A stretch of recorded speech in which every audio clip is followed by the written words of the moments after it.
Last August, Universal insisted that the fate of the Furious stars Dwayne "The Rock" Johnson and Vin Diesel had buried the hatchet after feuding on the set of the 8th film in the Fast and Furious franchise. Fast forward 8 months, and the bad blood continues.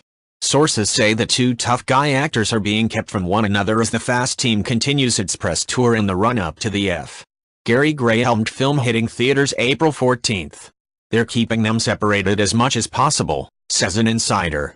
That sequestering will be most obvious today when Universal brings footage of the film to CinemaCon in Las Vegas, where Diesel, Charlize Theron, and the rest of the cast will be on hand to promote the 8th installment in the $4 billion franchise.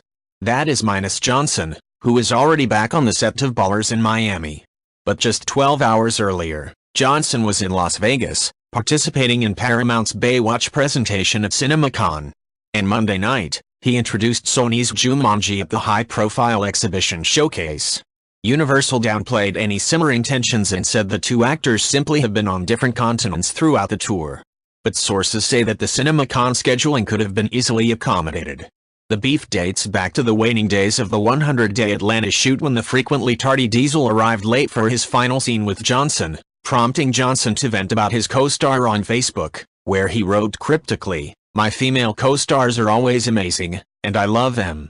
My male co-stars however are a different story," adding that some are chicken shit and candy asses. That led to a heated exchange between Diesel and Johnson in the latter's trailer. Diesel was publicly fingered as the source of Johnson's social media outburst, and the studio was left doing damage control for two key players in its mega franchise.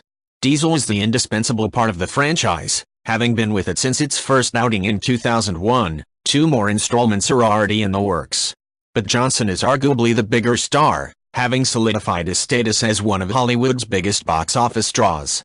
At the time, a studio source said, "What happened is over, and no one expects there to be any lingering effects. When it comes time to promote the movie, this will have no bearing." But outside of the film's trailer launch in Times Square in December, the two have kept their distance. Both are contractually obligated to appear at the upcoming New York premiere April 8th. Still, there's little chance the bad blood will have any negative effect on the film. If anything, it bolsters the film's narrative of two adversaries unwilling to back down. If you like this video, please leave a like and subscribe.